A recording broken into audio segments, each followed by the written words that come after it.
This is the Subconscious Sculptor, where power isn't performed, it's remembered, and influence gets rewired from the root.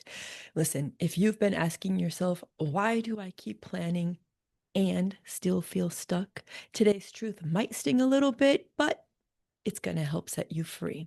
So come on. I know you're probably like me. And the one thought that used to always come into my mind was, I keep thinking I need a better plan. And in reality, what I needed What I needed is to feel safer without one. So let's break this open. Let's just call it what it is. Planning feels protective. It gives us this false illusion of safety, of certainty, like a sense of control. But for so many of us, especially high performing women who have always had it all together, planning it became a trauma response. And it didn't just start with business. It started the moment life taught us, taught you, taught me, that if I don't anticipate every outcome, something bad might happen. Or if I don't do it all, no one's going to catch me. And that's trauma. And through that, you become hyper capable, hyper independent.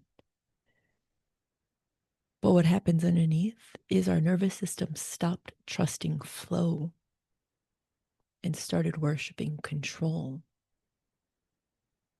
Because planning from fear, it just multiplies fear. So the lie we keep thinking to ourselves is if I plan better, I think I'll finally feel safe. So we stacked our calendars, templates, our 12-week goals, or maybe you got really ambitious and did that 5-year plan. But then when you look at it, your body flinches when things start to shift or when the time comes to take the action. Listen, that's not strategy, that is survival. And that's the trap.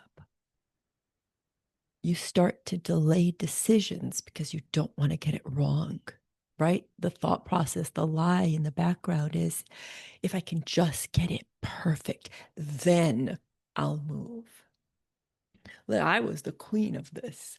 I'm telling you, if you guys saw my shorts, the YouTube shorts, not my personal shorts. um, sorry. I talked about the two lies, and I was guilty. There are still days where I feel this comes up, but not as often. And when it does, I'm able to move through it. And what it does is we have the most beautiful color coded Google Calendar or Outlook, or your day planner is like stacked and it feels safe because you have it planned out. But you avoid failure because you don't actually take the action, right? It's like this weird dance we do. We set ourselves up making the plan look amazing. And it feels like we were productive, but in reality, we didn't do anything. Do you see it? And underneath, there's this not ready feeling, right? It kind of haunts us to a bit, at least for myself. And that's not your intuition. That's the unhealed past trying to maintain control. Yeah. And I want to ask you, what if you weren't a problem to manage, right? What would that truth do for you if you started to realize you're a presence to trust? Meaning, what if planning isn't the answer? What if being a present in the moment is the true strategy? What if your power got activated not when everything was mapped out perfectly, but when you could move without needing to know every next step, right? I think it was Lao Tzu who stated the the journey of 1,000 miles starts with the first step. Yeah.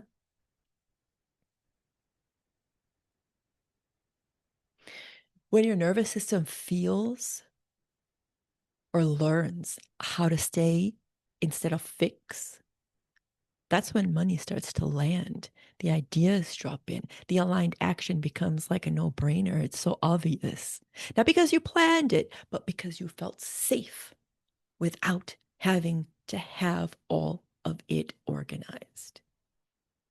That's what being in flow is, right? Being able to tap into this inner sense of saying, okay, I think this is the next step. You take it, experiment it with it. Oh, that felt good. And you take the next step. Again, the journey of 1,000 steps begins with number one, the first step. So, how do we begin to rewire this? Yeah. And stay with me because this might hurt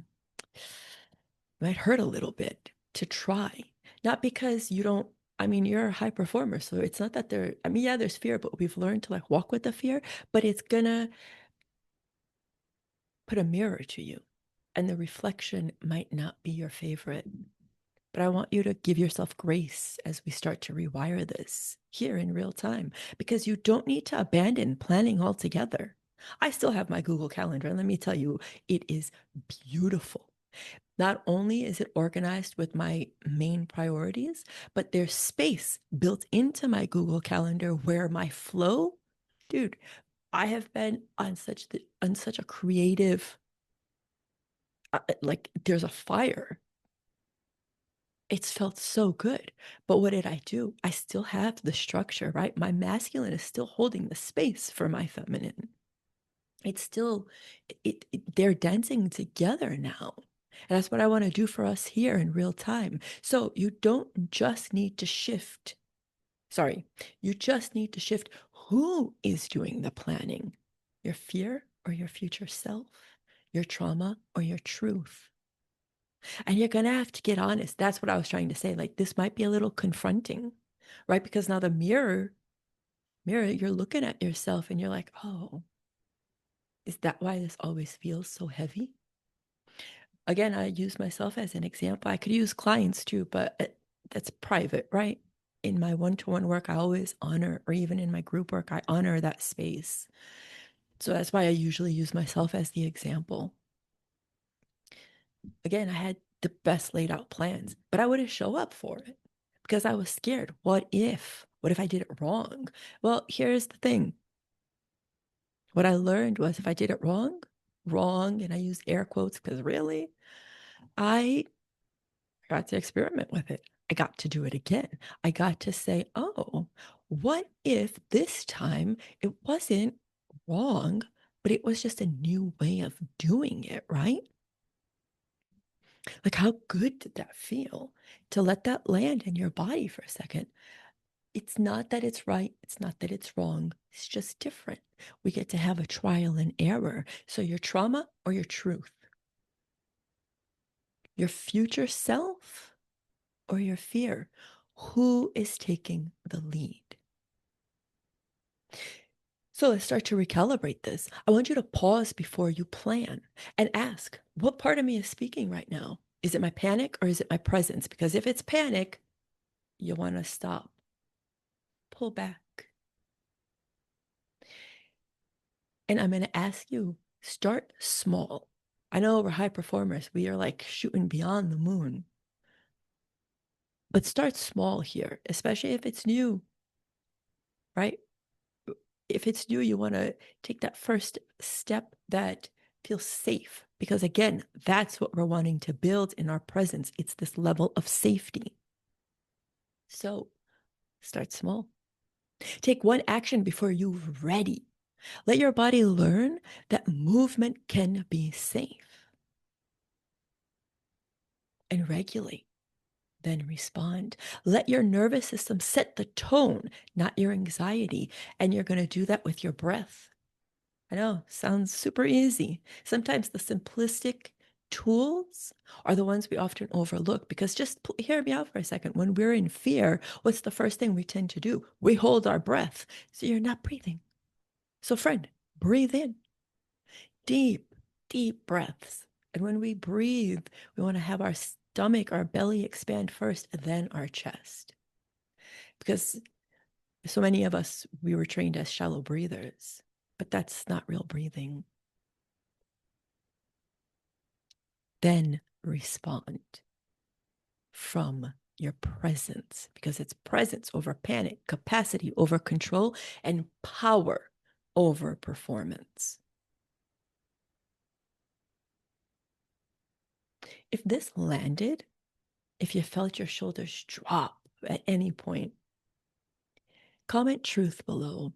And let's talk about how to build a business and a body of work that runs on trust, not tension. If you're ready to rewire this at the subconscious level, the Mind Sculpt Studio was built for this work.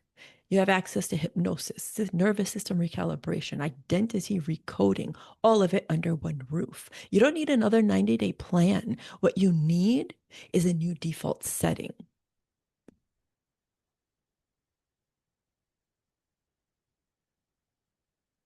A new default setting that works for you. So stay sculpted, stay seen, and speak from the truth that doesn't flinch.